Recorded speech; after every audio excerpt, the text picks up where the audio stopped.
Cork ৰাশিৰ লোকসকল, এই ভিডিঅ'টোত কৰ্ক ৰাশিৰ জাতক জাতিকাসকলৰ বাবে আগন্তুক বছৰবোৰৰ এক স্পষ্ট আৰু গভীৰ বিশ্লেষণ আগবঢ়োৱা হৈছে। ইয়াত আমি 2026 চনৰ পৰা 2030 চনলৈকে সময়ছোৱাত গঠন হ'বলগীয়া প্ৰধান গ্ৰহৰ যোগ, মানসিক প্ৰত্যাহ্বান, সিদ্ধান্তৰ খেলিমেলি আৰু সম্ভাৱ্য সুযোগসমূহৰ বিষয়ে আলোচনা কৰিম।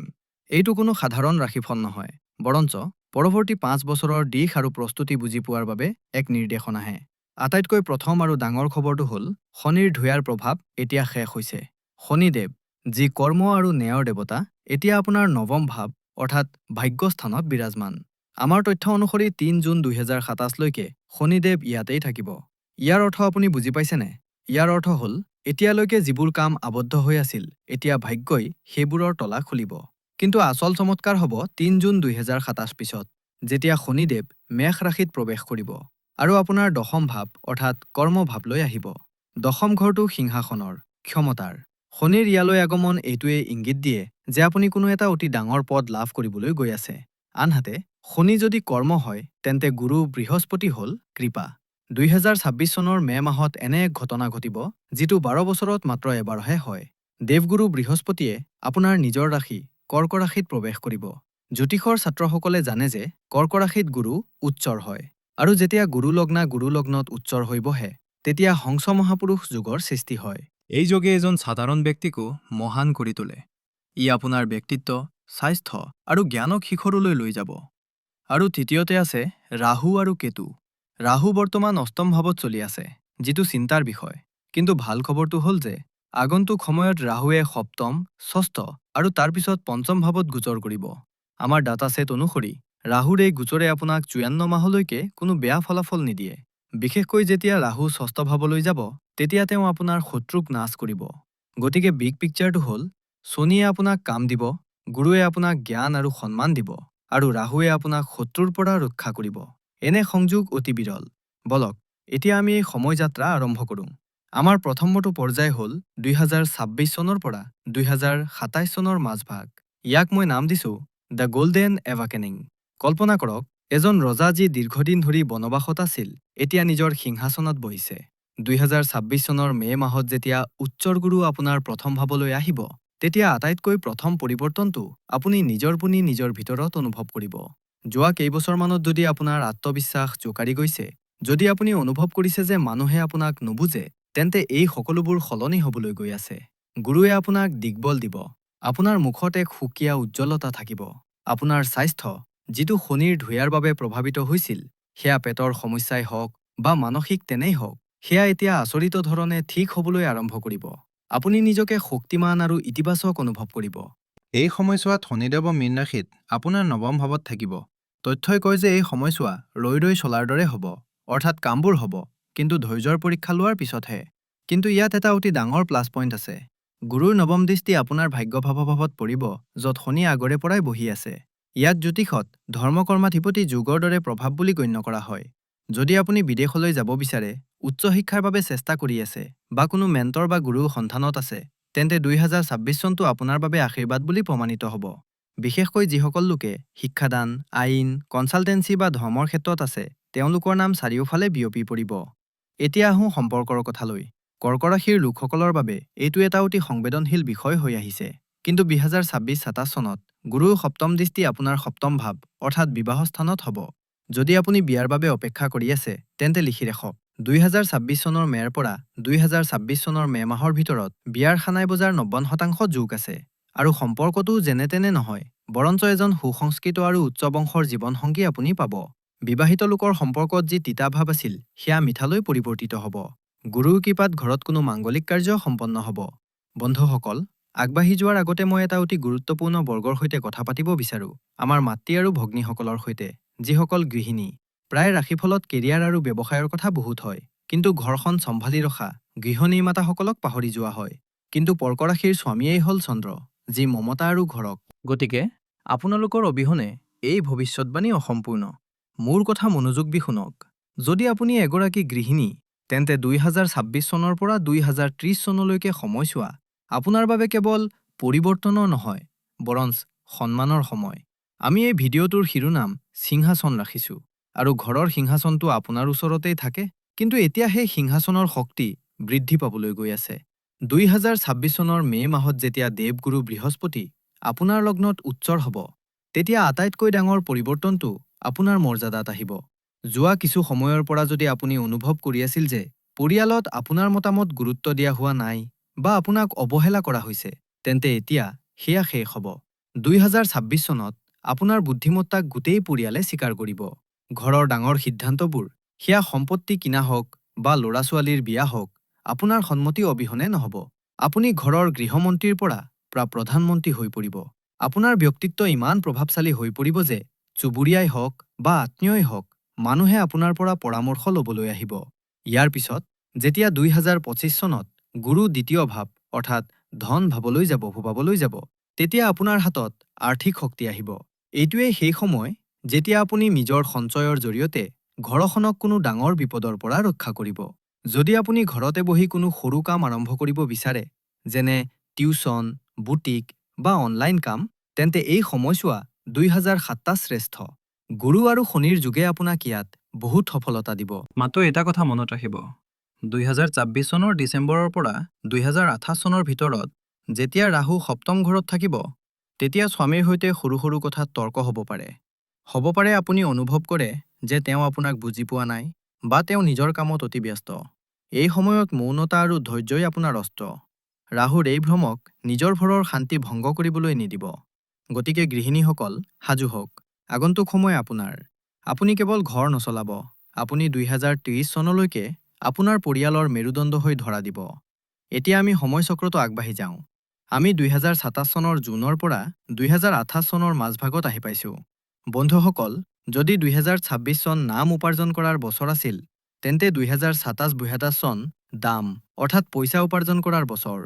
এই সময়ত গুৰু আপোনাৰ দ্বিতীয় ভাৱত প্ৰৱেশ কৰিব, অৰ্থাৎ সিংহ ৰাশিত। দ্বিতীয় ভাৱটো ধন, পৰিয়াল আৰু ববানীৰ। গুৰু ইয়াত নিজৰ বন্ধু সূৰ্যৰ ৰাশিত আছে। আমাৰ তথ্যসমূহে স্পষ্ট ইংগিত দিছে যে এইটো ধন বৰ্ষাৰ সময়। আপোনাৰ সঞ্চয় যি যোৱা কেইবছৰমান ধৰি হোৱা নাছিল, সেয়া এতিয়া দ্ৰুতগতিত বৃদ্ধি পাব। আপোনাৰ কথাৰ ইমান ওজন হ'ব যে মানুহে আপোনাৰ কথা মানিবলৈ বাধ্য হ'ব। যদি আপুনি চেলছ, মাৰ্কেটিং বা বক্তা হয়, তেন্তে আপুনি এই সময়ছোৱাত বহুত ধন উপাৰ্জন কৰিব।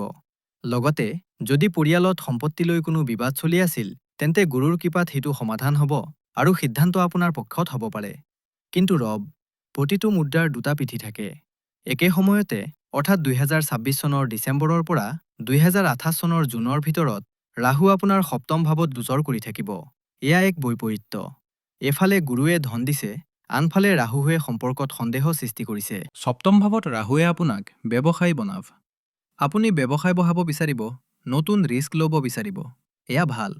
কিন্তু ৰাহুৱে ইয়াত আপোনাৰ পাৰ্টনাৰ বা ব্যৱসায়িক সহযোগীৰ সৈতে ভুল বুজাবুজি সৃষ্টি কৰিব পাৰে। এই সময়ত আপুনি অতি সাৱধান হ'ব লাগিব। নিজৰ অহংকাৰক মাজলৈ আনিব নালাগে। ৰাহুৱে আপোনাক বিভ্ৰান্ত কৰিব পাৰে যে আপোনাৰ পাৰ্টনাৰ আপোনাৰ বিৰুদ্ধে, কিন্তু আচলতে তেনে নহ'ব। এই ভ্ৰম ভাঙি পেলোৱাই হ'ব আপোনাৰ পৰীক্ষা। বন্ধুসকল, এতিয়া আমি সেই পৰ্যায়ত আছোঁ যাৰ বাবে মই এই ভিডিঅ'টোৰ শিৰোনাম সিংহাসন আৰু তাজ ৰাখিছোঁ। আমি 2028 চনৰ পৰা 2030 চনৰ কথা কৈ আছোঁ। ইয়াত মহাকাশত এটা অতি ডাঙৰ শ্বিফ্ট হ'ব। 3 জুন 2027 শনিদেৱ আপোনাৰ দশম ভাৱ অৰ্থাৎ মেষ ৰাশিত প্ৰৱেশ কৰিছে আৰু 2028 চনত তেওঁ ইয়াত সম্পূৰ্ণৰূপে সক্ৰিয় হ'ব।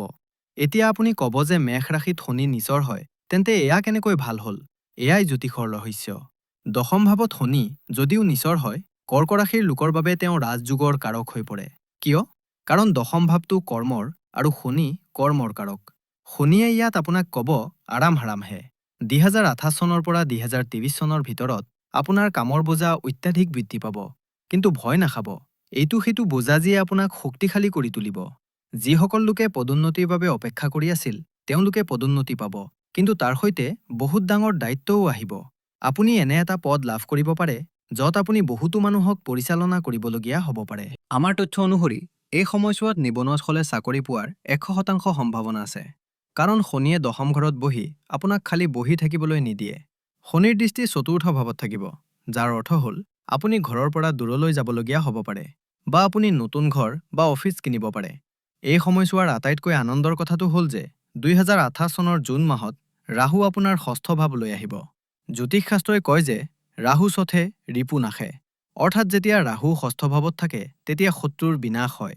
যদি আপুনি ৰাজনীতিত আছে, তেন্তে আপুনি নিৰ্বাচনত জয়ী হ'ব। যদি কোনো কৰ্ট কেছ চলি আছে তেন্তে সিদ্ধান্ত আপোনাৰ পক্ষত আহিব। আপোনাৰ প্ৰতিযোগীসকলে আপোনাৰ আগত তিষ্ঠি থাকিব নোৱাৰিব। আৰু তাৰ পিছত আহিব 2019 চনৰ গ্ৰেণ্ড ফিনালে। 2019 চনৰ আগষ্ট মাহত শনিদেৱ বৃষ ৰাশিত প্ৰৱেশ কৰিব, যিটো আপোনাৰ একাদশ ভাৱ অৰ্থাৎ আয়ৰ ভাৱটো কৰিলে। একাদশ ঘৰত শনিয়ে তাৰ ফল দিব। এই সময়ছোৱা হ'ব মেছিভ গেইনছৰ। আপোনাৰ উপাৰ্জনৰ উৎস এটাতকৈ অধিক হৈ পৰিব। আপুনি নিজৰ নেটৱৰ্কৰ পৰা, বন্ধু-বান্ধৱীৰ পৰা আৰু নিজৰ পৰিশ্ৰমৰ পৰা অপৰ্যাপ্ত ধন উপাৰ্জন কৰিব। চাওক বন্ধুসকল, মই আপোনাক মিছা সপোন নেদেখুৱাওঁ।